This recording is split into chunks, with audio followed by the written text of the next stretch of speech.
Hi guys, welcome back to a brand new video today. Riser here. Today guys, I'm going to be showing you the new and improved bleed build. So in my last video, I was using the strategic sword as well as the nameless spear, and a lot of you guys were commenting that it wasn't the best build. And so I was testing around different weapons, and so now I'm using the strategic sword and Heaven Quaker spear. The idea is to put on bleed stacks with the strategic sword, and then basically the Heaven Quaker spear in combination will do more damage with the Q ability, which is called Sober Sorrow. And the inner way that pairs really well with it is called Wolf Chaser's Art. And if we go and read Wolf Chaser's Art, it says that it reduces the required combo number to gain Heaven Quaker spear. So basically when you use this ability, the Q, on the enemy, there will be numbers on the right side that'll show the combo number. If you have Wolf Chaser's Art on it, it will basically go up 2 times faster, which means more stacks, and then you can use your sword for more damage, or the spear as well will do more damage. So essentially it's just a lot more damage overall. Each time Sober Sorrow hits a boss with a bleed effect from you, there is a 20%, 40%, it basically stacks up, chance to increase the combo count by 1 based on the number of bleed stacks. And so we get the bleed stacks put on the enemy with the strategic sword. So right now, I'm going to go ahead and go to an outpost. And if you guys haven't done these, basically you go to outpost challenge and you can reclaim, or you can claim these, you can go ahead and go beat these outposts, and it'll give you these rewards, and you can claim them twice, 3 times, once, however much you want, and they give you like all of these rewards. So basically you just want to come to these, and all of the enemies here you want to beat. One method is to just go around, jump up high, and literally touch of death everyone, so you could just jump up and press F. And wow, I literally just hit that guy in midair. Let me just straight up fight everyone. So I'm gonna use that. So this sword will give the bleed. Let me find a tankier opponent. So ideally you want to use the sword first, and then you want to use the spear. Did you see that?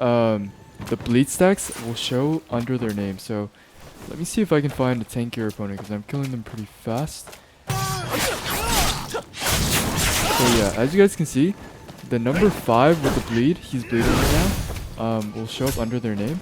And so when you use the spear next, you'll actually do a lot more damage with Wolf Chaser's Art, and it'll just buff the damage overall. So let's do it again. And then press tab, and you'll just do a crazy amount of damage. You'll also use the heavy attack there, which is the R, and that does an insane amount of damage. So after you beat all of these guys, there are 2 left. A boss will appear, and that is where I will show you guys where the beauty of this build comes in, because it works really well with really tanky opponents, because the bleed will proc and it will basically just take them down.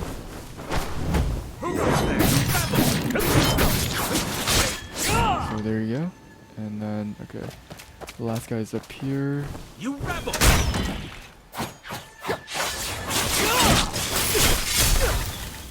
He's very weak. Okay, so the boss appears, and so let us test it right now.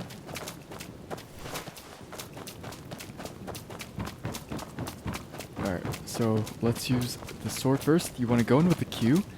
The T doesn't really do anything, which is the other ability. But going with the Q stack, the Q second move, if you spam it, will actually burst the bleed.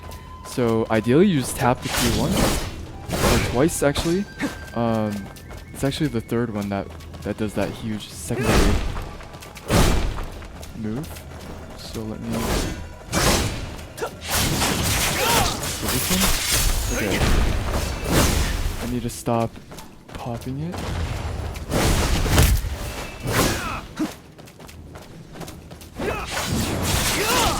Okay, so as you can see, he has 3. Go ahead and switch to the spear. Hold the R. And look how much damage. Okay. I couldn't reach him there, but I'm gonna show it now. Look at how much damage that just did, guys.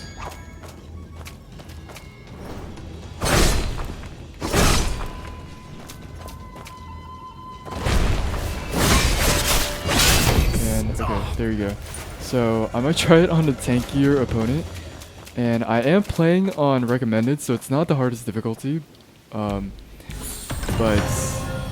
I am also I'm tier 51 now, so these outposts that I'm doing right now are not as challenging.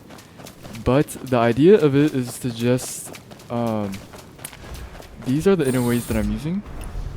Strategic, or Insightful Strike, Wolf Chasers, Sword Horizon, and Morale Chant. So Morale Chant is really just good as an overall damage buff. Everyone is running this right now. It just increases everything by 1%, and it stacks up 5 times, and it lasts for 8 seconds, and it has an 80% chance to gain 1 stack of Yi River, which is literally guaranteed because you're going to be attacking very fast. So this is just a very easy way to increase your damage.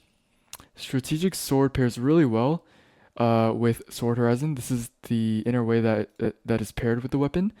And so basically it allows me to use the Q up to the 3rd move, which is the Explosion, which does the most damage with Strategic Sword. This move right here, boom. That move does a ton of damage. It is probably the move that does the most damage out of every single move that you have in your arsenal. It does a ton of burst damage, and it explodes the 5 stacks of bleed on the opponent at the very end for a massive amount of damage. So yeah, and then for Move Quicker, you literally just use the Q and the R. Sometimes I use the T, but honestly, it's not really worth it when you could just charge up the R. And this deals a ton of damage on bosses, especially ones that don't move and are stationary most of the time. But yeah, guys. Also, this is what my weapon looks like, or my gear. So I tuned it up to 230 mastery. I have all of these side perks because it's purple, and I tuned it with special gear that had gold and purple. And I also got very lucky getting this max physical attack. And then at the very end, I tuned it with one of the I think it's this thing. Where is it? It is one of these upgrade things. Not sure if I can find it, but yeah, it'll show. You'll definitely see it at the very end after you finish attuning your weapon. And you get them from fighting these bosses right here. You could get them from this Hero's Realm. You get them in the chest. This one, the Attunement Stone Doom. And you'll get that final perk with that. And yeah, guys, as for my Mystic skills, I like to use Soaring Spin. This does a ton of damage, and it costs very little vitality, which is the best part about it. I like Guardian Palm. Some people use Drunken Poet, I believe. It's right here. Drunken Poet, it takes very little vitality, but you have to keep spamming it. And honestly, I don't really like it. It's very slow, whereas Guardian Palm is very instant and does a lot. I use Dragon's Breath as well. It's really good AoE for when you're fighting a lot of enemies. And it's also really good for fighting against bosses because it burns them. And then I have Cloud Step to just cover the distance. These, I just have puzzle abilities on when I'm doing quests. And yeah, guys. Talent, I literally just put it randomly. It's literally just one way, so I just put it on whatever sounds good. And yeah, guys, that is basically it. Enhancing, you guys know how that works. arsenal. You basically just put your best old gear into here, into these slots. And yeah guys, that is basically it. I hope you enjoyed this video. This build is insane. It is really, really good right now. I think it is the best right now just for damage dealing. I do the most damage whenever I do Hero's Realm, Sword Trials, whatever it may be. I literally just use the Q, press tab, press Q, use my abilities, stab, use Dragon's Breath, use Guardian Palm. If I don't use Guardian Palm, I switch back to my sword and my cooldowns are already back. And then switch back to my spear, press Q, hold R, and that is literally the whole combo. You just rinse and repeat. After you've done it 100 different times, fighting against the bosses with tons of HP, you just learn it very quickly, and you'll find out how much damage you deal overall after you've upgraded all your weapons, get all the benefits. It is very, very fun. So yeah guys, I hope you enjoyed this video. Thank you so much for watching, and I'll see you guys next time. Peace out.